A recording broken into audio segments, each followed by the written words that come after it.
अब ये भी नौकरी लगी है, सर के ऊपर छत जरूरी है, जल्दी से एक इन्वेस्टमेंट करना, रियल एस्टेट प्रेफरेबल। एक फ्रेश आउट ऑफ कॉलेज बच्चे प्रॉपर्टी में इन्वेस्ट करना चाहिए कि नहीं करना चाहिए, मुझे उसके ऊपर भारी नुकसान झेलना पड़ा। पहला घर, इन्वेस्टमेंट है, थोड़ा इमोशनल अटैचमेंट था, तो मैंने सोचा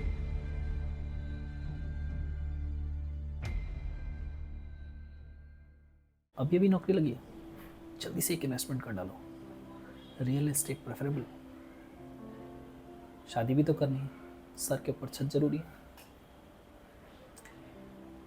आपने हिंदुस्तान भारत में इस तरीके के डायलॉग्स अपने परिवारजनों से या अपने दोस्तों से खूब सुने होंगे। जैसे ही सैलरी आनी चालू होती है, ये इन्वेस्टमेंट तो करना बनता है। लेकिन आजकल के टाइम में एक फ्रेश आउट ऑफ कॉलेज बच्चे को, व्यक्ति को प्रॉपर्टी में इन्वेस्ट करना चाहिए कि नहीं करना चाहिए, या किन बातों का ध्यान देना चाहिए अगर करना ज़रूरी है, तो उसके बारे में बात करेंगे आज एक एग्जाम्पल के थ्रू, जो कि मेरा खुद का एग्जाम्पल है। सन 2015 में कैंपस प्लेसमेंट के थ्रू मैंने एक जॉब ज्वाइन करी और इमीडिएटली शादी की बातें चालू हुई। 2016 में इन बातों के चलते एक घर लेने की जो रिक्वायरमेंट थी, थोड़ा सा प्रेशर कहूँगा, वो चालू होने लगा और 2016 अगस्त में हमने एक प्रॉपर्टी खरीद ली। Haryana urban development association, HUDA, जो सेक्टर बनाते हैं 35 गज के, 70 गज के, 140 गज के, इस तरीके के प्लॉट्स वो लोग बनाते हैं, जिसमें कुछ कुछ जगहों पे वो घर भी बना के देते हैं। एक फर्स्ट ग्राउंड फ्लोर वो बना के देते हैं। ऐसा एक घर स्टैंड अलोन ज़मीन के ऊपर मुझे मिला, जो कि मैंने ख़रीदा उस टाइम पे सन 2016 में। टोटल कॉस्ट अगर आप देखेंगे उसकी, तो मुझे पड़ी 40 लाख रुपए एक्चुअल कॉस्ट हाउस की।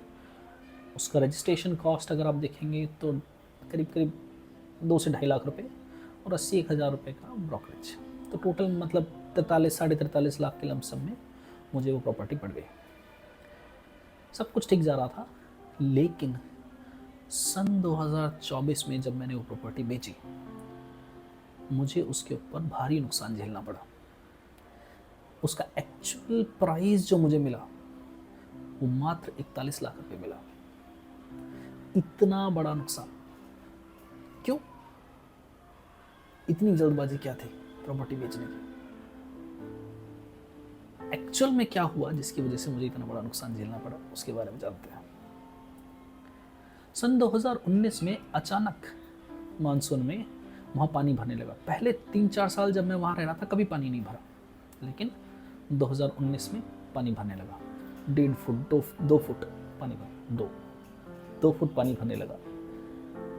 कार्स, बाइक्स, उनके आवाजाही में प्रॉब्लम्स आने लगे। पहला घर है, पहला इन्वेस्टमेंट है, थोड़ा इमोशनल अटैचमेंट था, तो मैंने सोचा ठीक है, अभी देखते हैं, शायद हो सकता है एक बार का इंसिडेंट है, दोबारा नहीं होगा। तो मैंने थोड़ा सा जाने दिया। लेकिन 2020 में दोबारा पानी भरा हुआ।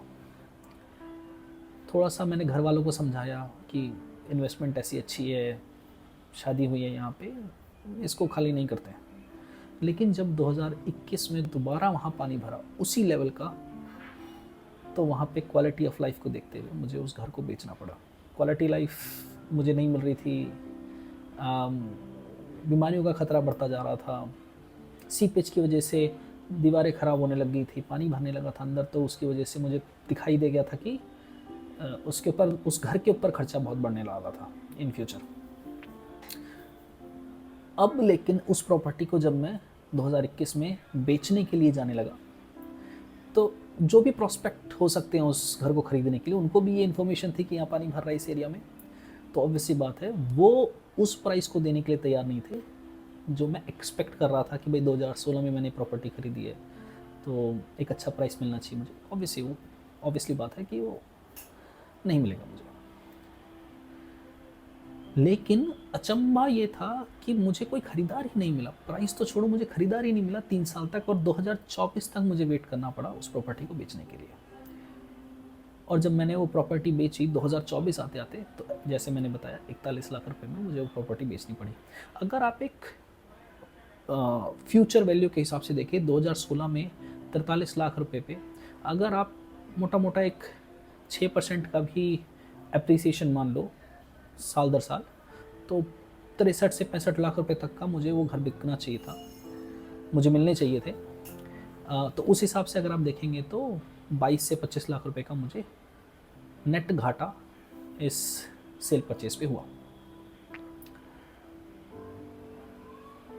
जब मैं इस प्रॉपर्टी को बेचने वाला था उससे पहले मैंने ये रिसर्च थोड़ी सी चालू करी कि ऐसा क्या हुआ कि अचानक यहाँ पानी भरने लगा, लेकिन पहले जब मैं 3-4 साल वहाँ घर पे रहा तो वहाँ पानी नहीं भरा था। जब मैंने इस बात की रिसर्च करी तो मुझे पता लगा कि वो 4-5 साल के पीरियड में ही सिर्फ पानी नहीं आया था, उससे पहले यहाँ पानी आने की और पानी भरने की हिस्ट्री रही है। लेकिन जब पानी आना बंद हुआ 1 से 2 साल पीरियड के बीच में, तो वहाँ की प्रॉपर्टी के दाम बढ़ने लगे, क्योंकि ये गवर्नमेंट बैक्ड सोसाइटी थी तो प्रॉपर्टी के दाम बढ़ने लगे थे। और ऐसे टाइम में मैंने वो प्रॉपर्टी खरीदी, यानी मुझे बहुत पुरानी हिस्ट्री उस लोकेशन की पता नहीं थी, जिसकी वजह से मुझे नुकसान हुआ। तो अब इस टाइम में अगर मुझे प्रॉपर्टी खरीदनी हो तो मैं किन बातों का ध्यान रखूंगा, या मैं रखता हूँ आज जब मैं प्रॉपर्टीज़ खरीदता हूँ तो फर्स्ट ऑफ ऑल, आज के टाइम में ऐसी साइट्स अवेलेबल हैं जो आपको 10 से 15 साल पुराने तक का सैटेलाइट डेटा प्रोवाइड करती हैं, इमेजेस प्रोवाइड करती हैं उस जगह की, उस एरिया की, जो आपको बता सकती हैं कि उस जगह पे एटलीस्ट 10-15 ईयर्स के पीरियड में कोई हिस्ट्री तो नहीं है पानी भरने की।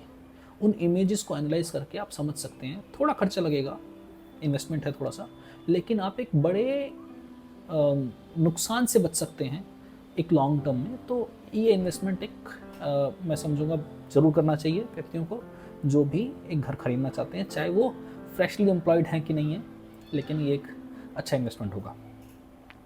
लेकिन अगर आप फ्रेश आउट ऑफ कॉलेज हैं, उनके लिए मैं 2-3 बातें और कहना चाहूँगा कि इमीडिएटली जब आप सैलरी पाना चालू करते हैं तो घर खरीदने की इमीडिएट रिक्वायरमेंट अगर है तो उसको कोशिश कीजिए कि आप पुश करें 1 से 1.5 साल।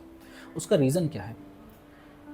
देखिए, जो सैलरी फर्स्ट आनी चालू होती है ज़्यादातर केसों में वो बहुत ज़्यादा नहीं होती है, और जब बहुत ज़्यादा नहीं होती है तो इनिशियल डाउन पेमेंट के लिए आप जो पैसा इकट्ठा करने की कोशिश करते हैं वो बहुत ज़्यादा नहीं हो पाता है, और इस वजह से आपको ज़्यादा अमाउंट का लोन लेना पड़ता है।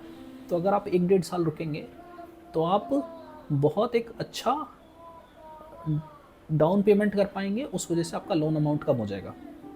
दूसरी बात को अगर आप देखें, क्योंकि आप immediately fresh out of college है तो आपका सैलरी पैकेज भी उतना बड़ा नहीं होगा, आपका सीटीसी उतना बड़ा नहीं होगा, हेंस आपकी जो टेक होम सैलरी होगी जो आप घर लेके आते हैं हर महीने आफ्टर ऑल द डिडक्शन, वो इतनी ज़्यादा नहीं होगी कि आप एक बड़ी ईएमआई, एक थोड़ी handsome EMI per month afford कर सकें। मेरे केस में क्योंकि मेरी सैलरी कम थी 2016 में, तो मुझे 30 साल का लोन लेना पड़ा। अगर मैं 1 से 1.5 साल 2 साल रुक जाता, 1-2 इंक्रीमेंट साइकिल के लिए रुक जाता, तो वही लोन मुझे 20 साल का या 15 साल का मिलता। हाँ, यहाँ पे कैच है कि हो सकता है 2 साल में उस प्रॉपर्टी के दाम बढ़ जाते, या जो आप प्रॉस्पेक्ट देख रहे हैं प्रॉपर्टी खरीदने के लिए उसके दाम बढ़ जाएंगे। तो आपको एक थोड़ा सा एनालिसिस करना पड़ेगा कि भाई 2 साल में कितना सैलरी इंक्रीमेंट मेरा हो सकता है वर्सेस उस प्रॉपर्टी के दाम कितने बढ़ सकते हैं, और मुझे कितना लोन लेना पड़ेगा, कितनी ईएमआई कितने साल के लिए मुझे लेनी पड़ेगी। उस बेस पे आपको एक छोटा सा एनालिसिस करना पड़ेगा, तो वो ज़रूर कीजिए और उसके बेस पे ही प्रॉपर्टी खरीदिए। एक लास्ट बात और मैं ऐड करना चाहूँगा कि जब आप फ्रेश आउट ऑफ कॉलेज होते हैं, अभी आपने एक जॉब ज्वाइन करी है, बहुत चांसेस ऐसे हैं कि या तो आपका क्रेडिट स्कोर है ही नहीं या बहुत कम होगा, और उस केस में बैंक्स जो हैं even if they offer you a home loan, उसमें आपका जो रेट ऑफ इंटरेस्ट होता है वो थोड़ा हाई होता है। अगर आप उसको 1.5 से 2 साल दें तो आपके पास एक अपॉर्चुनिटी होती है कि आप एक क्रेडिट स्कोर खड़ा करें। काफ़ी तरीके से क्रेडिट स्कोर खड़ा किया जा सकता है, उसके बारे में हम किसी और वीडियो में बात करेंगे। लेकिन क्रेडिट स्कोर खड़ा करने के लिए आप फॉर एन एग्जांपल एक क्रेडिट कार्ड ले सकते हैं। 2 से 3 महीने की सैलरी स्लिप के बेस पे आपको वो क्रेडिट कार्ड मिल जाता है। आप उसका यूटिलाइजेशन करें, उससे खर्चा करें, और टाइम टू टाइम अगर आप पेमेंट करेंगे तो उससे एक हैंडसम क्रेडिट स्कोर आपका तैयार हो सकता है। ये एक वन ऑफ द एग्जांपल्स है। मैं ये नहीं कह रहा हूँ कि आप जाइए और जाके क्रेडिट कार्ड यूज़ करना चालू कर दीजिए और ख़रीद लीजिए, ऐसा मैं बिल्कुल नहीं कह रहा हूँ, लेकिन एक तरीका है जिसकी तरह से आप जिसको यूज़ करके आप क्रेडिट स्कोर बना सकते हैं अपना अच्छा। तो ये 3-4 बातों का ज़रूर ध्यान दीजिए, खासकर वो लोग जो फ्रेश आउट ऑफ कॉलेज हैं। सैटेलाइट इमेजेस एक इंपॉर्टेंट चीज़ है जिसको हर किसी को देखना चाहिए। अगर आप एक नई प्रॉपर्टी ले रहे हैं तो एक अच्छा इन्वेस्टमेंट है। फिलहाल के लिए, आज के लिए वीडियो में इतना ही। फिर मिलेंगे एक नई वीडियो के साथ, तब तक के लिए जय हिंद, जय भारत।